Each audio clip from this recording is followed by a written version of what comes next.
¿Qué dice el texto sobre plurinacionalidad en la propuesta de nueva constitución? Vamos a dejar que el texto hable.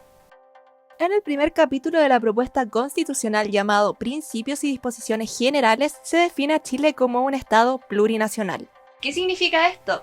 Que el país, manteniendo su carácter único e indivisible, reconoce la coexistencia e igualdad de estatus de los diversos pueblos y naciones indígenas en su territorio. ¿Cómo se llevará a la práctica el reconocimiento a un Estado plurinacional? Mediante 4 ámbitos.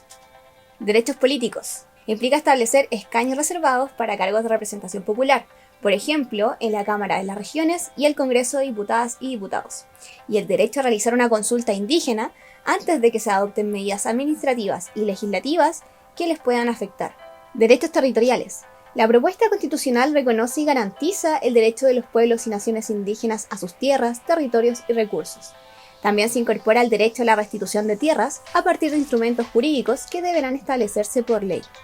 Pero antes de seguir, nos surge la siguiente pregunta.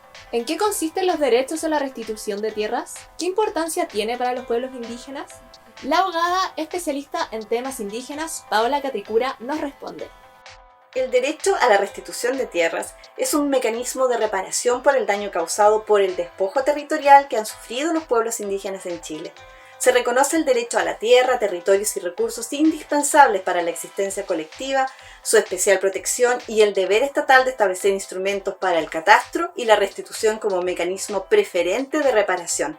Deberá determinarse cuánto y cuáles son las tierras cuya restitución se solicita y en manos de quienes se encuentran actualmente para luego determinar la forma de reparación. Para restituir podrá operar la expropiación mediante un pago previo, un justo precio y una ley que lo autorice, pudiendo reclamarse ante los tribunales de justicia. Si no es posible restituir, podrán operar otros mecanismos como una indemnización. El tercer tipo de derecho corresponde a los derechos culturales. Estos abarcan los derechos lingüísticos, la protección patrimonial, el derecho a su identidad y cosmovisión, entre otros. Derechos jurisdiccionales. Se establece que el Estado reconoce los sistemas jurídicos de los pueblos y naciones indígenas. ¿Pero estos sistemas jurídicos indígenas pueden operar sin límites? La respuesta es no, ya que estos funcionarán bajo el amparo de la Corte Suprema, los derechos fundamentales establecidos en la Constitución, los tratados de derechos humanos y lo que establezca la ley, la cual determinará los posibles conflictos de competencia que se puedan producir entre los sistemas jurídicos indígenas y las entidades estatales. Respecto a este tema, en nuestro programa La Informante, la abogada y doctora en antropología Antonia Rivas profundizó acerca de los límites de los sistemas jurídicos indígenas. El límite, y esto es internacional, ¿verdad? O sea, siempre el límite no solo del pluralismo jurídico, sino también de los derechos de los pueblos indígenas y de los derechos de todas las personas, tiene como límite los derechos humanos.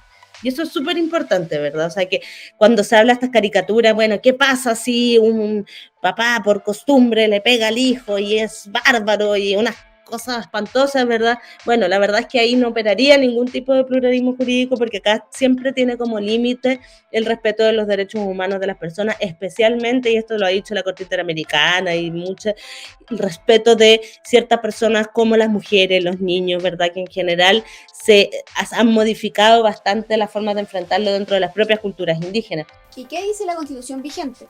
La Constitución actual no menciona ni una vez a los pueblos indígenas. Sin embargo, la legislación chilena reconoce algunos de sus derechos. Por ejemplo, la Ley 19.253 establece normas sobre protección, fomento y desarrollo de los indígenas y crea la Corporación Nacional de Desarrollo Indígena. A través de ella, el Estado reconoce que las y los indígenas de Chile son descendientes de las agrupaciones humanas que existen en el territorio nacional desde tiempos precolombinos y que conservan manifestaciones étnicas y culturales propias. Además, en esta ley se denomina a los pueblos como etnias indígenas y se expresa que el Estado valora la existencia de estas por ser parte esencial de las raíces de la nación chilena, así como su integridad y desarrollo de acuerdo a sus costumbres y valores. Considerando que la propuesta constitucional plantea un Estado plurinacional, considerando diversos pueblos o naciones indígenas. ¿Qué diferencias hay entre una etnia y un pueblo? La doctora en antropología y abogada Antonia Rivas respondió esta pregunta en La Informante. El concepto en general son súper líquidos de alguna manera, ¿verdad? Son conceptos que tienen más bien significados políticos que efectivamente significados muy concretos o muy legales. Sin embargo, En el caso del término etnia que usa la ley indígena, ahí hay una definición política de no reconocer a los pueblos, que son aquellos que finalmente son titulares de derechos colectivos, ¿verdad? Los pueblos son que componen al Estado, entonces tenemos a los pueblos indígenas o a las naciones, también como dice el texto constitucional, pero la etnia en general está más reconocida no en este carácter colectivo, sino en un carácter más bien racial, biológico.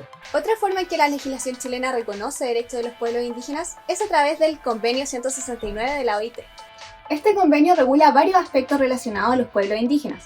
Por ejemplo, su relación con la tierra, sus derechos laborales, sus condiciones de seguridad social y de salud, entre otros.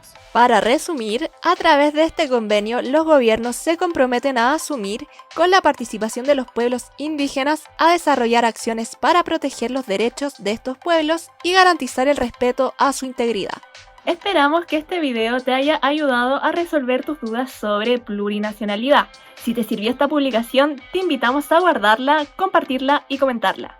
También, si quieres conocer más información sobre la propuesta constitucional, te invitamos a seguirnos en las redes sociales de La Neta.